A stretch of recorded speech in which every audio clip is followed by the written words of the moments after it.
Magpie appeal come about? Because that was a national Yes. television programme, wasn't it? It was in competition with Boobier Right. in them days. Okay.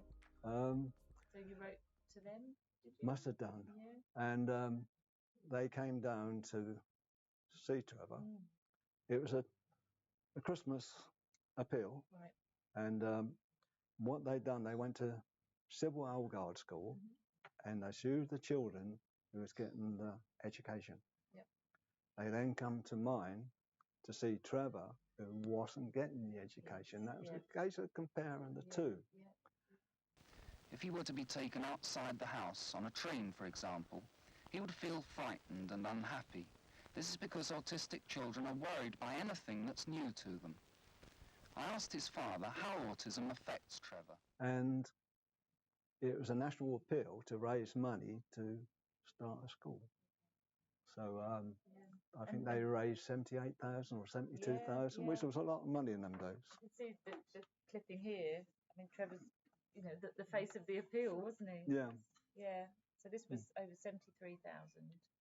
Yeah, I was near this. Yeah. And he was he's the heartthrob of the ladies, I think. It was the days when you had the long hair. Long hair. So this money, I mean, they were saying it went. Got a list of some of the schools here. Yeah.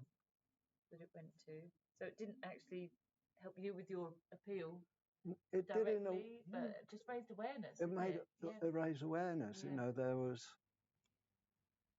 There was these children out there. Yeah.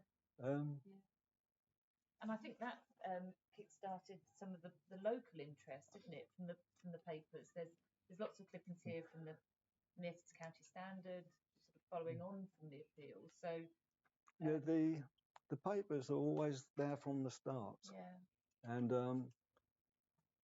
there was a reporter called, I said earlier, Vivian Looms. Yeah.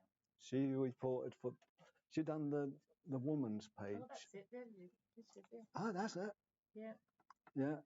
And she said to me I don't know if she put it in there, but she done an article on this in 1944 or something like that about autistic children. Yeah. Journalist. She said, we go on to other things. She said, I thought everybody knew. Yeah. And she said, all those years, none's changed. We got no further on. But one of the hardest things we've done was penny for places. Did you ever see that? No. I think the National Society done it, but you kept it local. Okay. Yeah. So what you got is a card like that, with the autistic and all the other sort of things. Then you got a polythene come down, and it had strips in it like that, and you put pennies in it. Yeah. And they went round to all the schools in Colchester, and me and my children, we counted out round about £10,000 worth of 1p's. Wow. 1p's. But that went all round to the local schools. Yeah.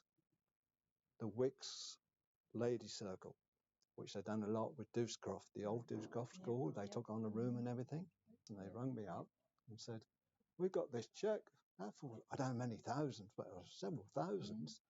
And we'd like to present it to you.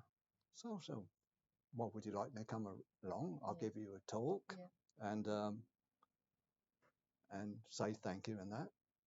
So that from that one little conversation, we got several £1,000, and they then took on the rooms that, because Dewscroft started, charity started, and I believe several other people came from that to the school. So just that one little thing. So.